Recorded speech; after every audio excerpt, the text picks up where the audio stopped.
Alexandria, pearl of the Mediterranean. Situated in the Nile Delta, a city with over 1 million inhabitants, a capital of memories. Here, our journey through Egypt begins, in the land of the pharaohs. Alexander the Great founded the city in 332 BC, and it was here that Caesar and Mark Antony fell under Cleopatra's spell.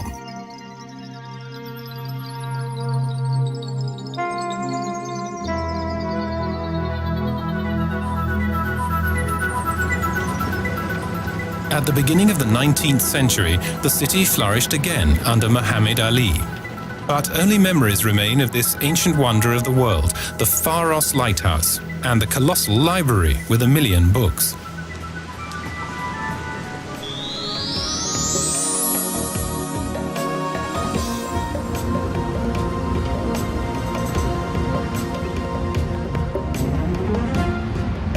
Cairo, Africa's largest city, the mother of cities. Dust, dirt, noise, chaos, all part of the daily routine. But Cairo is also a city which uniquely evokes many thousands of years of history. This city is the heart of the Arab world. Pulsating life, loud and hectic, day and night. Cairo, city on the Nile. Multicultural melting pot. Modern metropolis. And at the same time, an oriental trading center.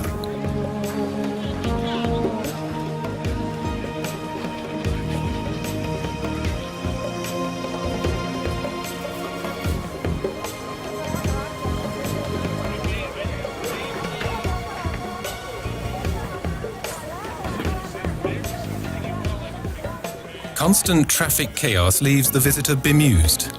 Car horns honk continuously on busy, congested roads, in the midst of which there are horse carts laden with fruit or refuse and daring pedestrians.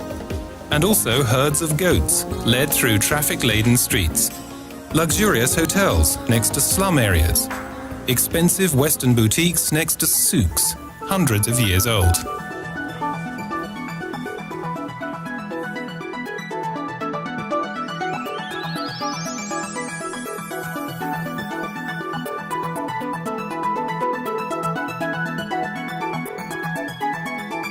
Abu Serga, inspiration to the design of many Coptic churches, built in the 5th century on a site on which the Holy Family rested during their flight from persecution.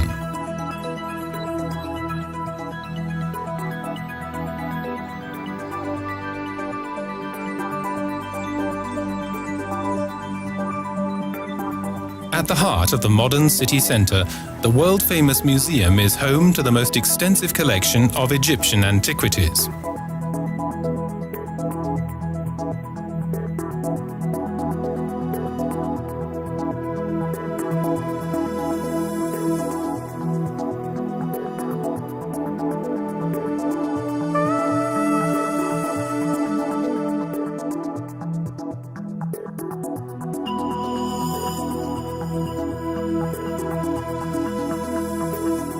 "4,500 years of Egyptian history are here to be marveled at. The Golden Mosque and tomb of Tutankhamun, and, in a specially air-conditioned hall, a collection of mummies.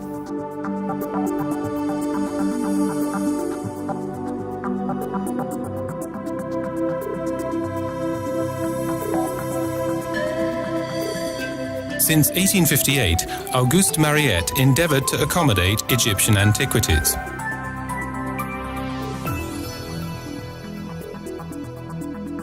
Built on the ruins of Cairo's Crusader castle, Sultan Muhammad Ali had the Alabaster Mosque named after him.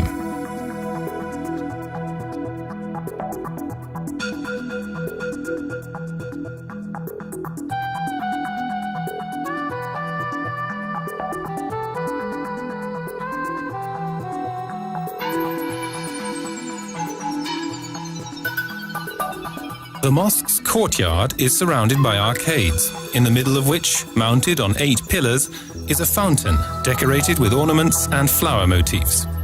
The interior of the mosque is celebrated in Turkish Rococo. The magnificent, delicately carved alabaster paneling of the walls and windows gave the mosque its name.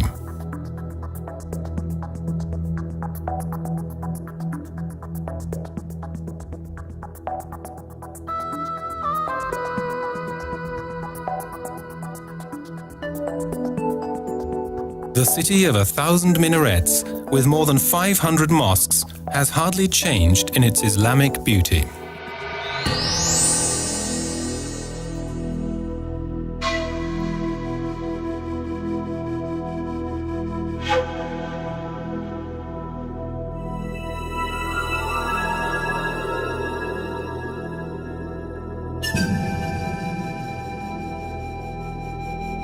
Towering above almost any other human achievement are the impressive three pyramids of Giza. For 5,000 years, they have fascinated people throughout the ages and are undoubtedly the most impressive of the ancient wonders of the world. These mountains of human creation are also remarkable for the exactness of their construction. With perfect precision, their sides point towards the heavens.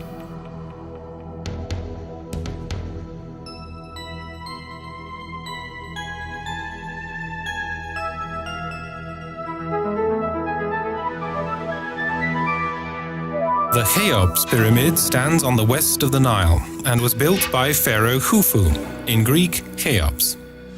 From a later dynasty, two kings had their tombs built nearby. Massively and mysteriously, the Cheops pyramid has survived for 4,500 years.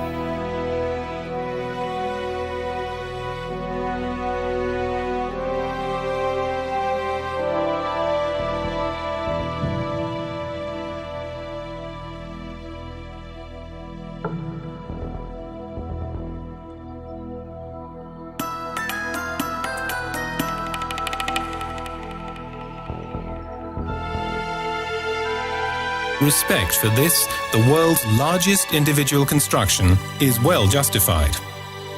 400,000 workers spent 20 years building it. The pyramid weighs 6 million tons, as much as all the cathedrals in Europe put together, and spans an area of 53,000 square meters, the height of a 50-story skyscraper.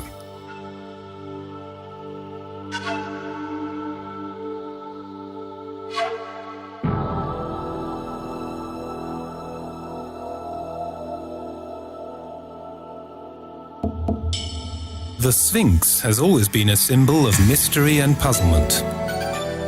Pharaoh Khafre permitted this lion's head, said to be his face, to be chiseled out of hard limestone rock. Later, a lion's body was added. It is likely that the Sphinx guarded the city of the dead, which lies behind it.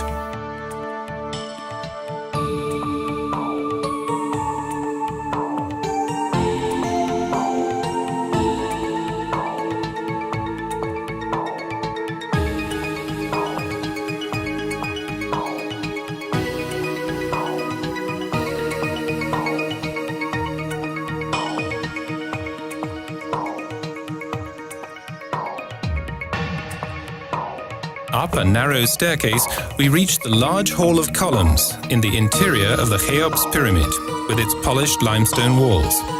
Then the anteroom, and finally, the burial chamber.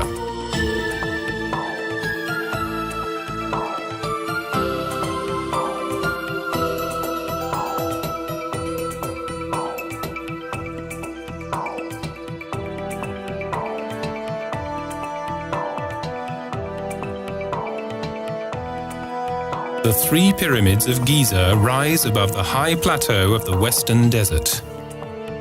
Here, the ancient Egyptians marked it as the entrance to the kingdom of the dead, the beautiful West. The evening fades slowly, and the shadows of the huge buildings become ever longer.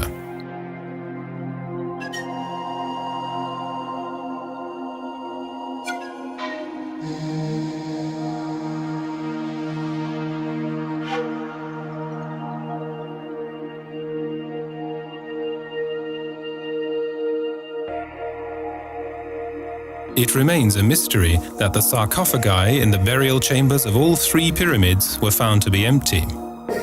tomb raiders could not have found the entrance to the burial chambers before the official opening.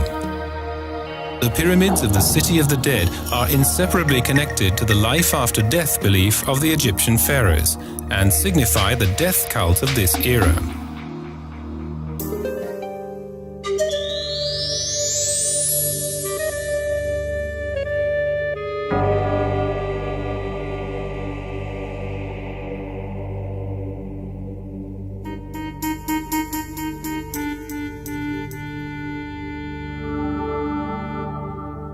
King Menes founded Memphis in around 3000 BC, capital city, king's residence, and main harbor of the ancient kingdom, on the border between Upper and Lower Egypt.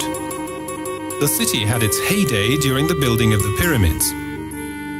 These ruins can only hint at the great metropolis which once stood here.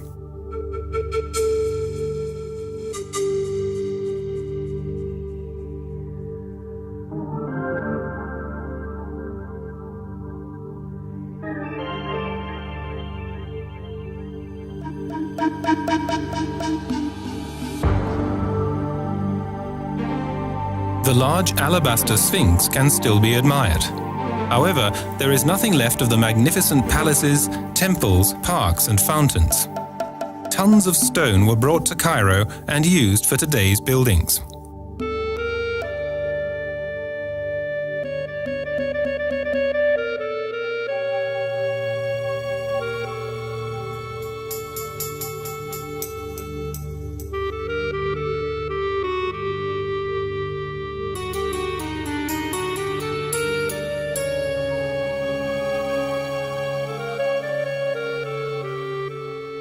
Also, several royal colossal figures and the remains of the great Ptah temple can still be seen today.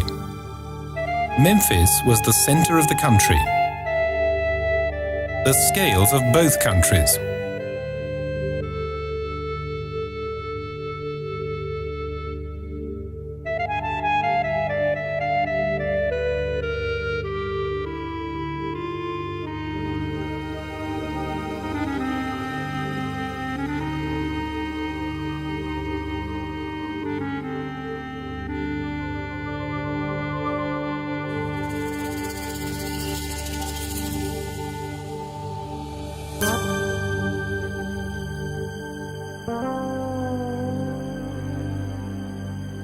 The writing of the ancient Egyptians has fascinated people to this day.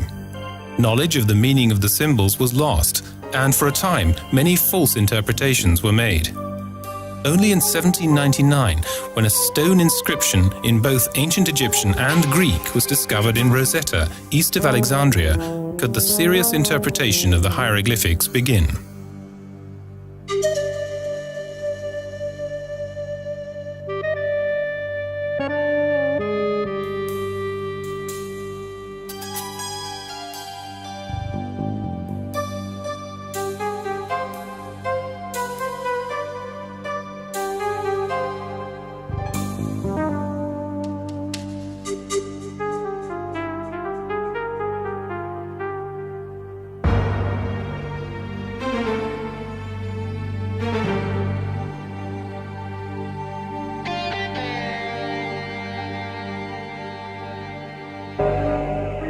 Saqqara. The City of the Dead lay by the gates of the town of Memphis, on the edge of the Western Desert.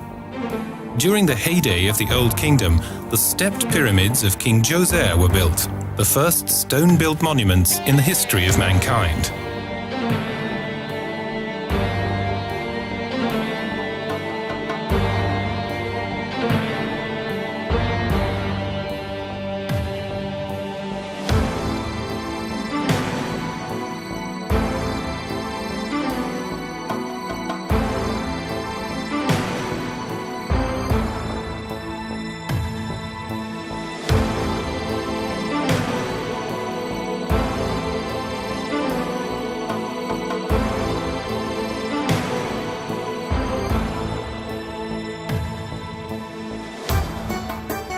The entire pyramid area of the necropolis was surrounded by a massive wall, and two mock buildings housed the dual thoughts of Kingdom Come.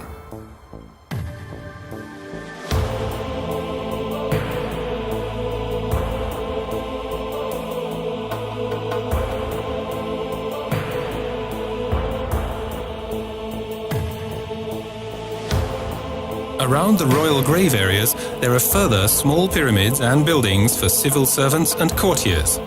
The sacred stone buildings guaranteed life in the hereafter.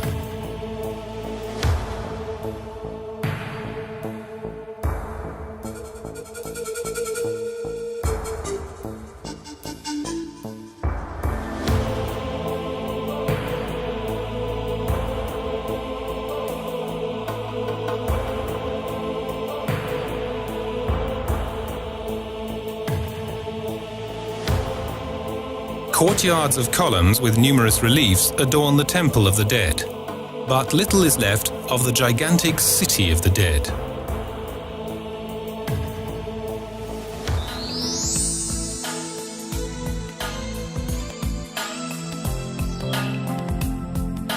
Luxor, capital city of the pharaohs. Ramses, Tutankhamun, Sethos, Amenophis, Tutmosis and Hatshepsut bequeath an inheritance of monumental architecture. Luxor has a long history as a tourist attraction. From here, the Nile cruises begin, and nowhere else are taxi and carriage drivers, traders and souvenir sellers so persistent.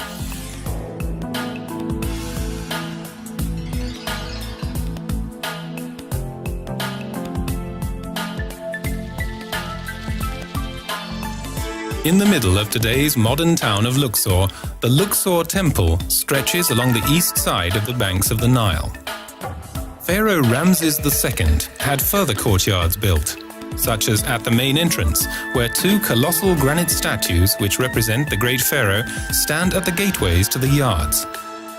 The young ruler is depicted with a headscarf and double crown, as well as a ceremonial beard.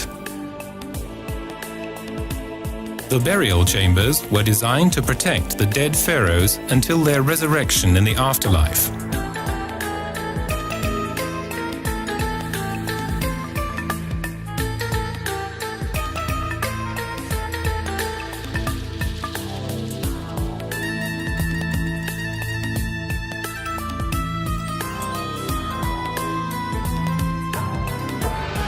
The Turkish armed forces conquered this kingdom in the 16th century and left their mark of Islam on the old Egyptian era in the form of its mosques and prayer towers.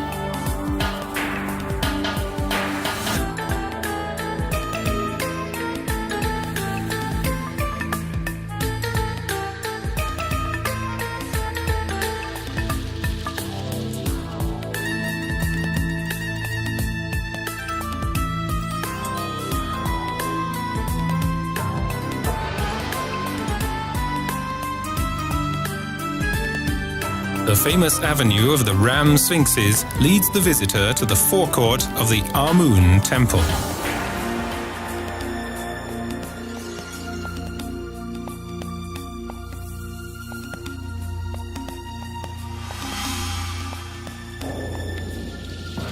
With the disappearing light of the setting sun, the scenery of the temple area changes. Extraordinary light effects turn the statues of the gods and pharaohs into a fairy tale illusion of light and dark. The mystical Egyptians hold everyone under their mysterious spell.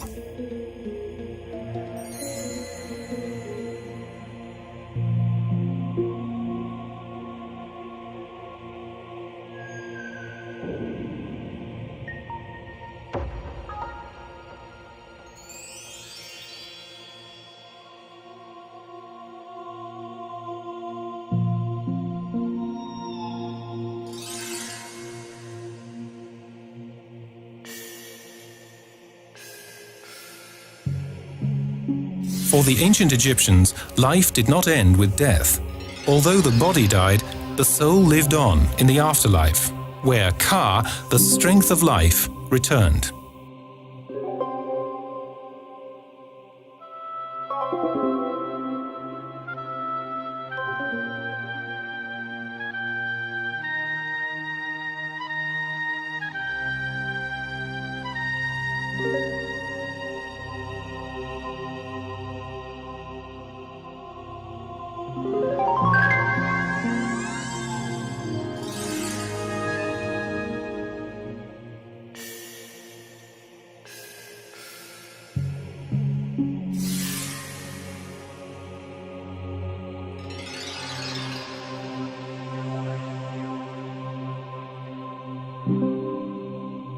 At the sight of these spellbinding impressions, our thoughts travel to the past.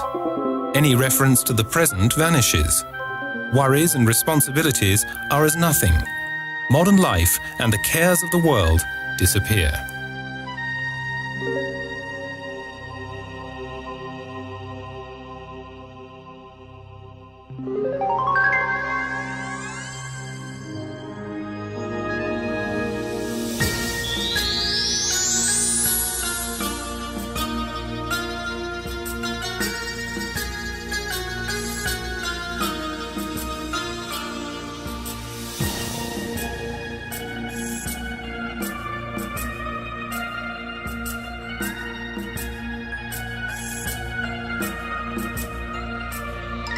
The city temple of Karnak belongs to ancient Thebes. In order to impress the conquered nation, the pharaohs built magnificent temples and palaces of colossal dimensions.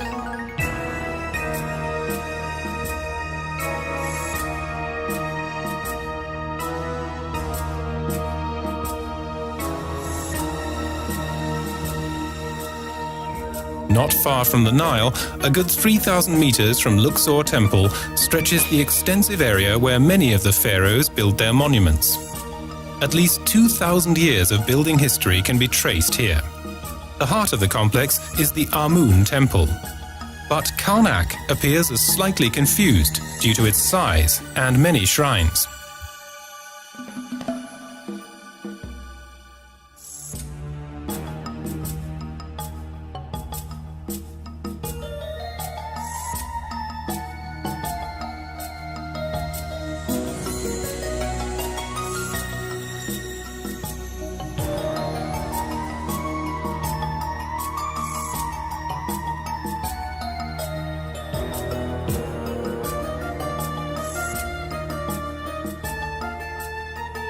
This temple city is renowned for its forest of columns. 134 columns with papyrus flower chapters and hieroglyphic inscriptions to the right and left of the middle walkway.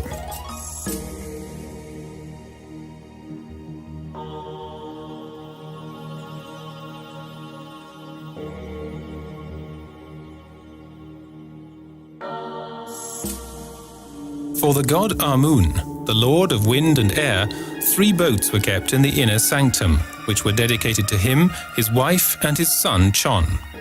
Originally, Amun was a subordinate local deity, but the pharaohs of the New Kingdom made him a national god.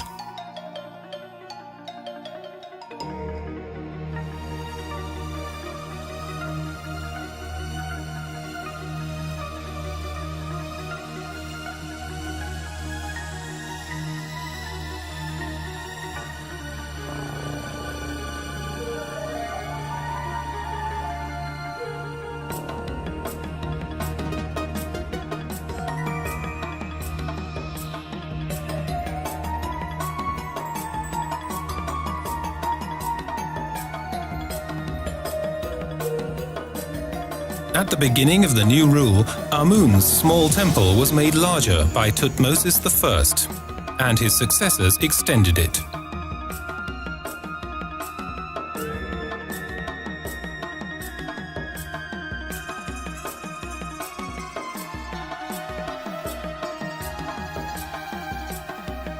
Behind the temple area on the south side stretches the Holy Lake of Karnak, which was the largest temple lake in Egypt.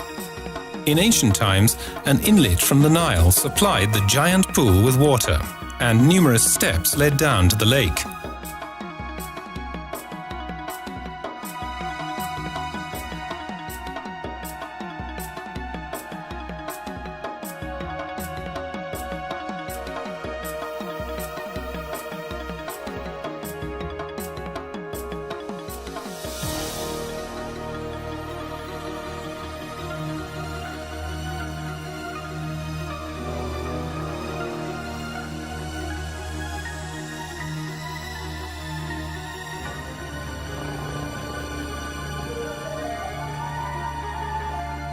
Blossoming gardens once surrounded each temple in the area.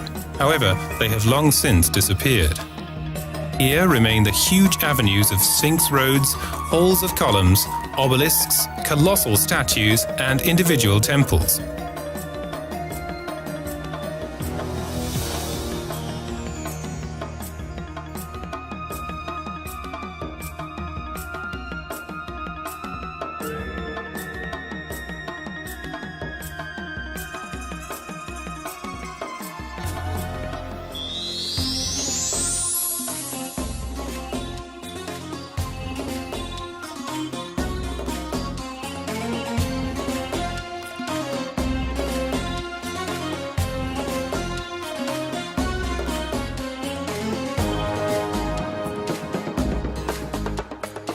When Thebes became the capital, the graveyards 5 kilometers from the Nile had to be relocated to the Valley of the Kings.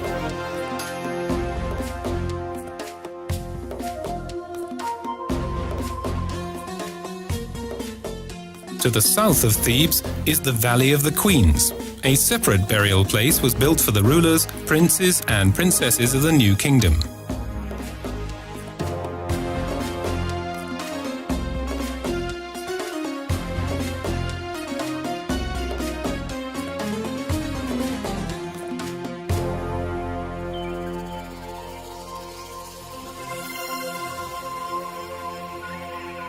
Life on Earth and life beyond were to be found in opposite directions. In the east, the living. In the beautiful west, the dead. And so Luxor, on the east bank of the Nile, was the world of the living, whereas in Thebes, on the west bank, the pharaohs took to the kingdom of the dead. Ramses II had his temple built here.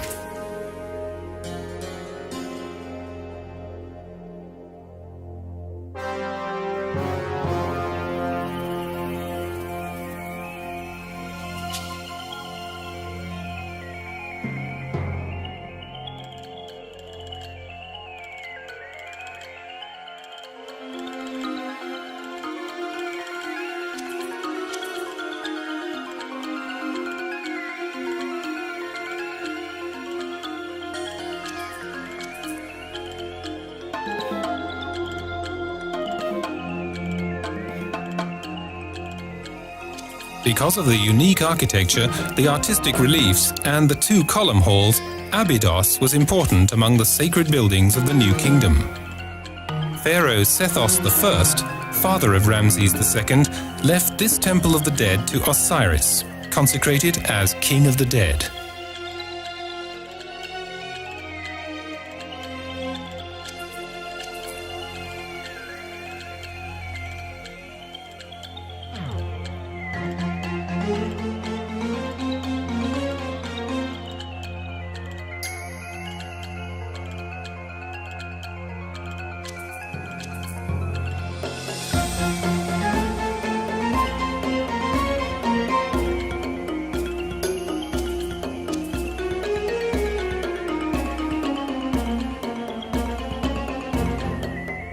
Medinat Habu, the temple of the dead of Ramses III, lies further south.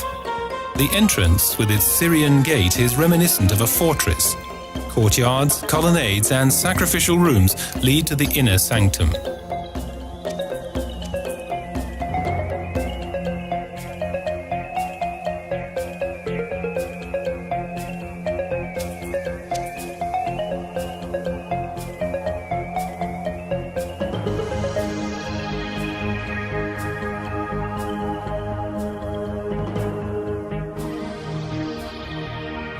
Magnificent wall paintings reveal the world of the pharaohs. With great artistic flair, scenes of their lives and their gods are also displayed in the inner sanctum. Hunting scenes were a favorite, as depicted here by the bull hunt, a scene which fires the imagination.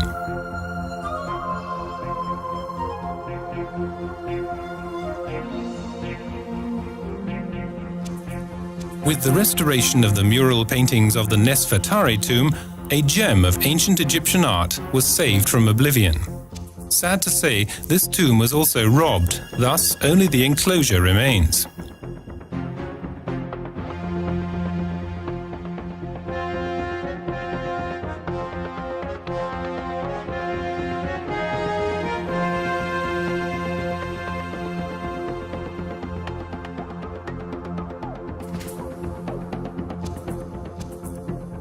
The resting places of the pharaohs and their families were frequently disturbed by tomb raiders. Mainly instigated by profiteers, there was usually little reward for their endeavors.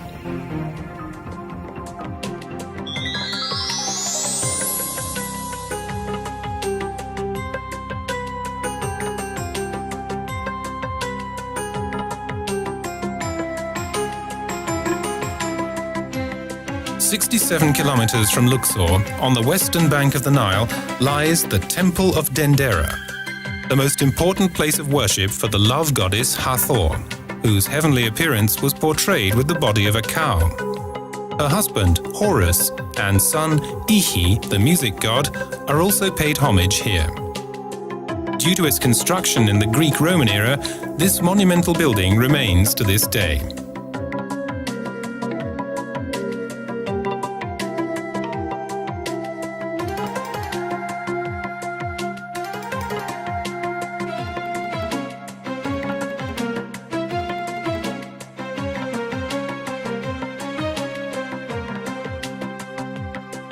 The buildings of the Greek-Roman era portrayed the original idea of the temple as being a reflection of the cosmos.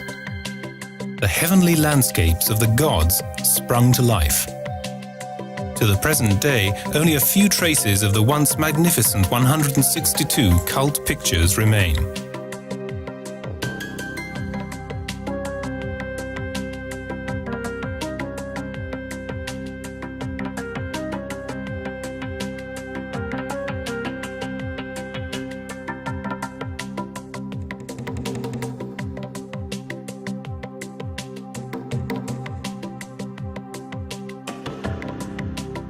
The main patrons who returned to the ancient style of temples were Roman emperors, Domitian, Nerva, and Trajan. A relief on the southern temple on the external facade portrays one of the few pictures of Cleopatra, together with Julius Caesar and their son, Caesarion.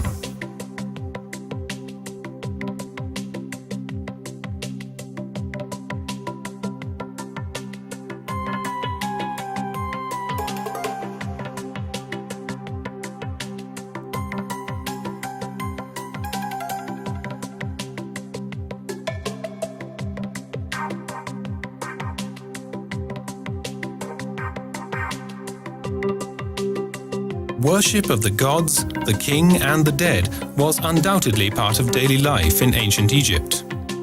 To be in contact with the gods was, however, only permitted to the pharaohs. And so the pharaohs were always represented in sacrificial rituals. But in reality, the priests of the shrines carried out different ceremonies of worship.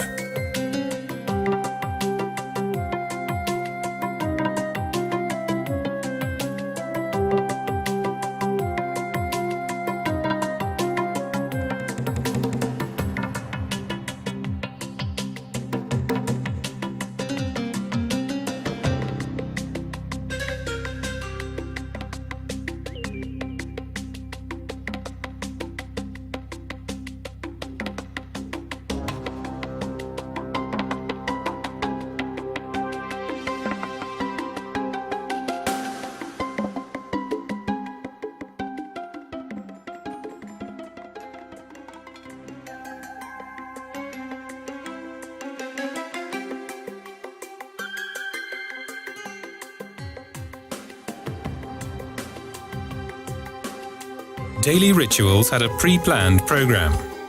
The cleansing of the temple with incense and holy water. The preparation and consecration of the sacrifice. And the cult picture ritual, when the precious picture of God was prepared for the holy ceremony.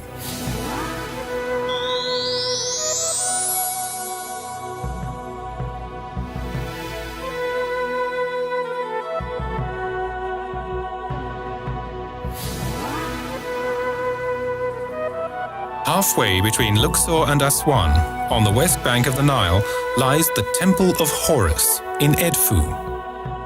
Egypt's best-maintained temple is that of the falcon god Horus, dedicated to the spouse of the goddess Hathor.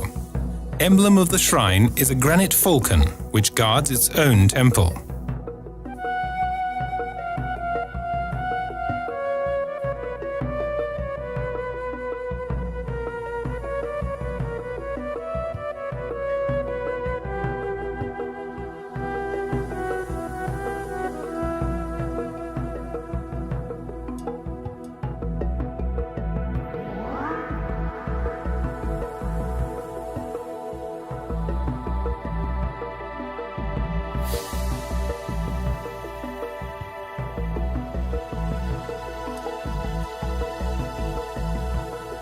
Many reliefs symbolize the Osiris myth, in that Horus, as son of Osiris, successfully fought against his uncle Seth, his father's murderer. The fundamental differences between good and bad are portrayed in hieroglyphics and pictures. Successful revenge secured Horus the claim to rule over an orderly world.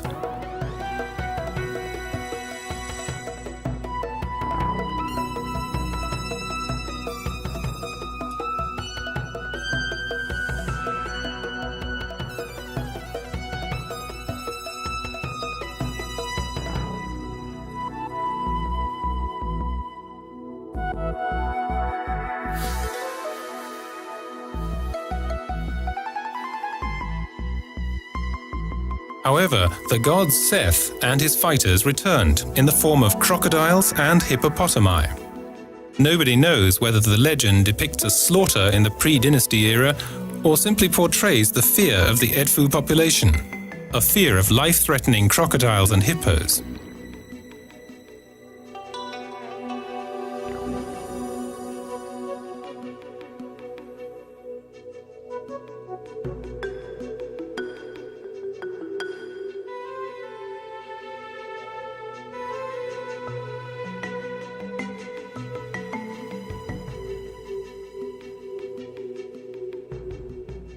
An endless wealth of pictures and inscriptions covers the walls of the shrine.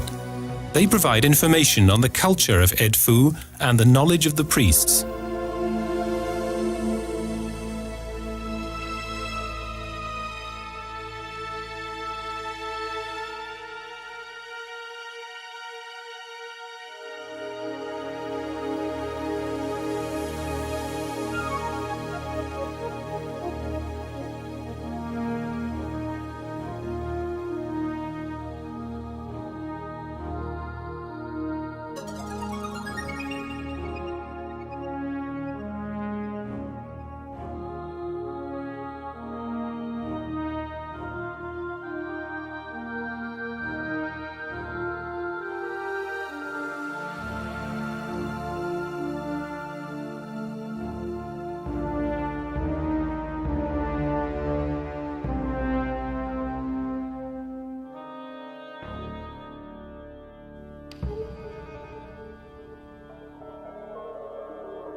Further into the temple, the walls exude holiness.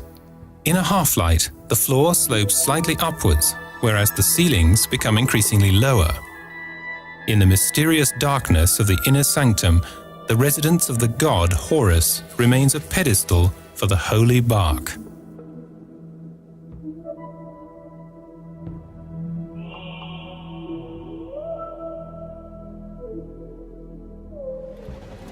In the peace and seclusion of this temple, it is difficult to believe that the temple of Edfu is located in the middle of a modern, noisy and lively town.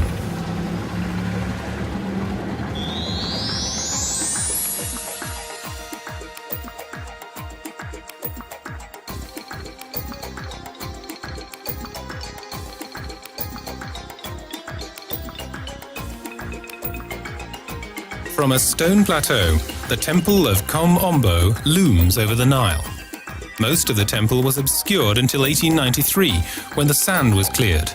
The large hall of columns is the most well-preserved part of the complex. The facade shows two freestanding portals, thus revealing a double shrine.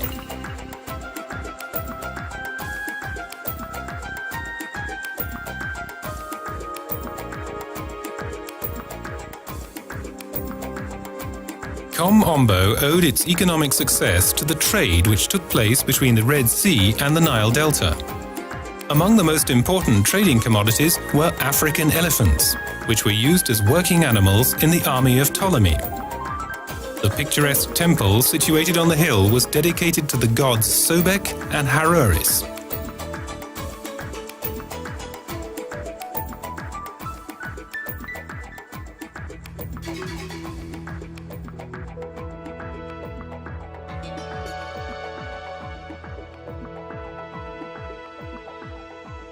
Here, too, rituals and worship are portrayed. The abundant presence of crocodiles in the Egypt of the pharaohs and the danger they posed to both humans and animals alike led to the worship of these enormous armored lizards.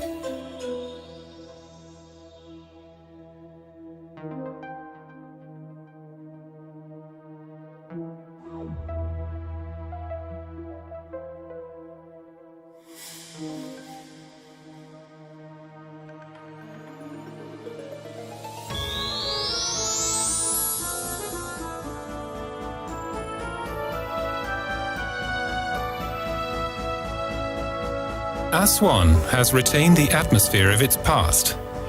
In pharaonic times, this was a trading center for caravans from darkest Africa.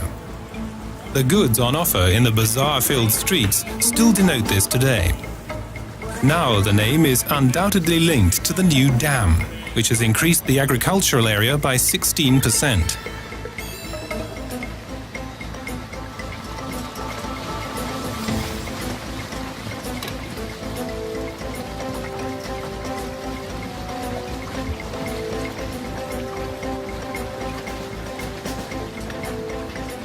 The landscape of the Nile at Aswan appears to the observer like a painting. Here, time appears to have stood still. But when the call of the muezzin echoes across the water, the idyll changes to an oriental fairy tale full of lively activity. British colonials had a keen eye for beauty when they chose Aswan as their winter health resort.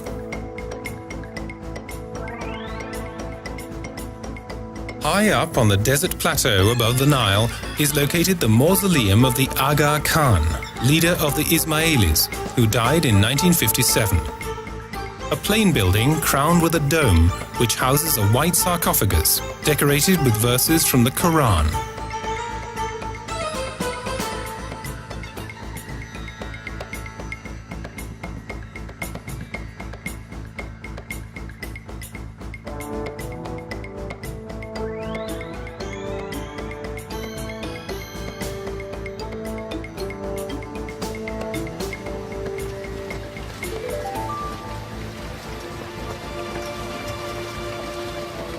In feluccas, traditional sailing boats with white sails, visitors travel from Aswan on the Nile to the island of Elephantine, where the earliest Egyptian settlements were discovered.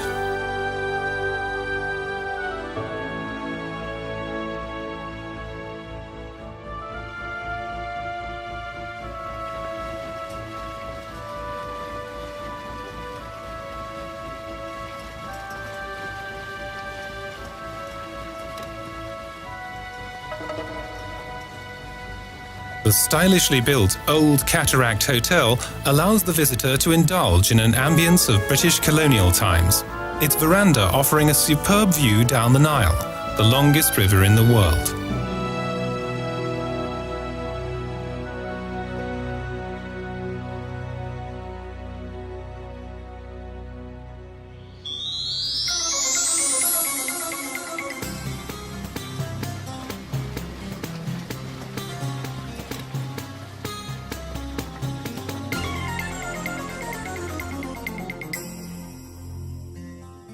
The mass of water contained by the Aswan Dam flooded large areas. 60,000 Nubians and Sudanese had to be relocated, and numerous ancient monuments became covered by water. The most important monuments were preserved by UNESCO. With the creation of the dam, the beautiful island of Philae disappeared forever, but its temple was divided into segments and rebuilt on the higher-lying neighboring island of Agilika.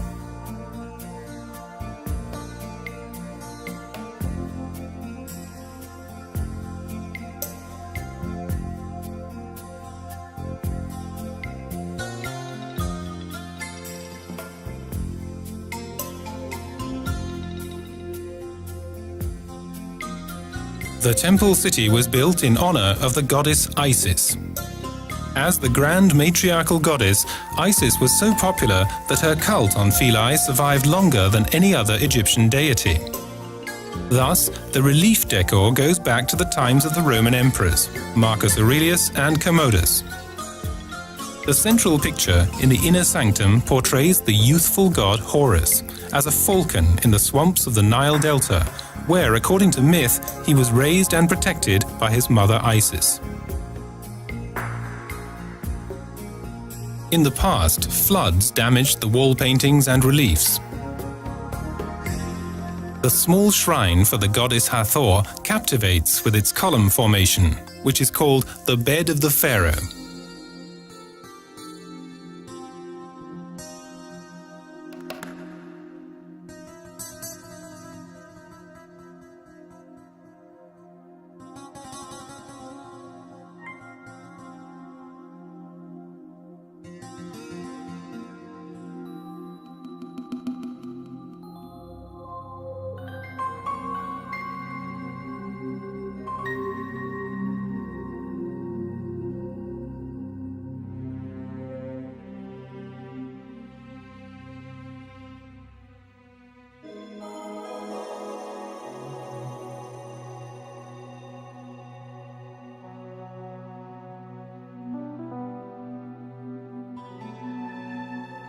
The so-called Nilometer was a measuring system for the River Nile.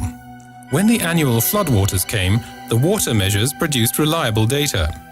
Depending upon the measuring results, agricultural work was organized and taxes estimated.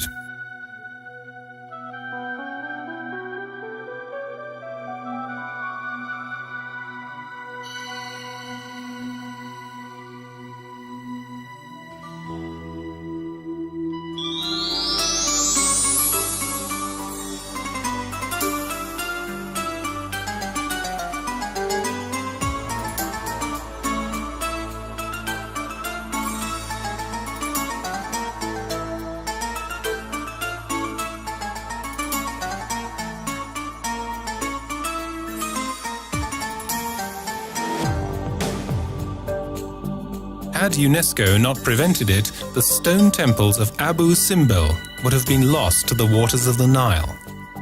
Built for Ramses II, these temples and statues were carved out of stone, sawn into transportable blocks, and erected close by at a new location.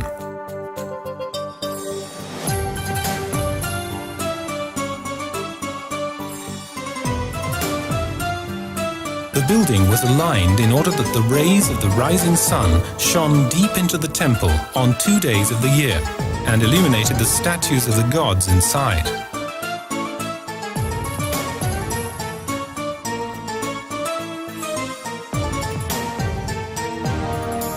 No other event made its mark during the rule of Ramses II than the Battle of Kadesh, fought against the Hittites. Ramses had all the large shrines in the country portrayed with the battle procession.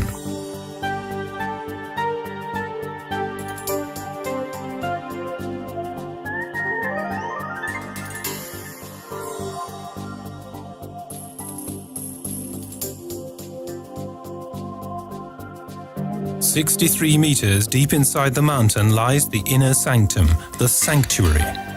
Everywhere, battle scenes, well-ordered battle wagons, and the chaos and confusion of the enemy. Even the hull of the death ship is visible.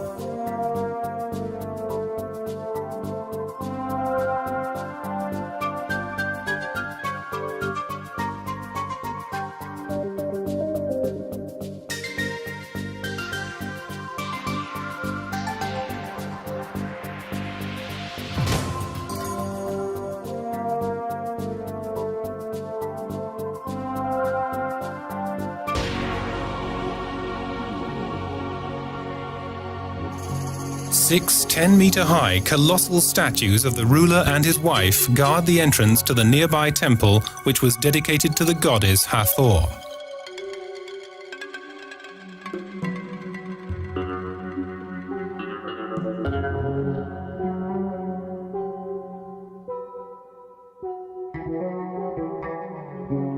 Egypt, land of monumental temples and gigantic pyramids. The fertile Nile and the mysterious Sphinx. The fascination of 5,000 years of history.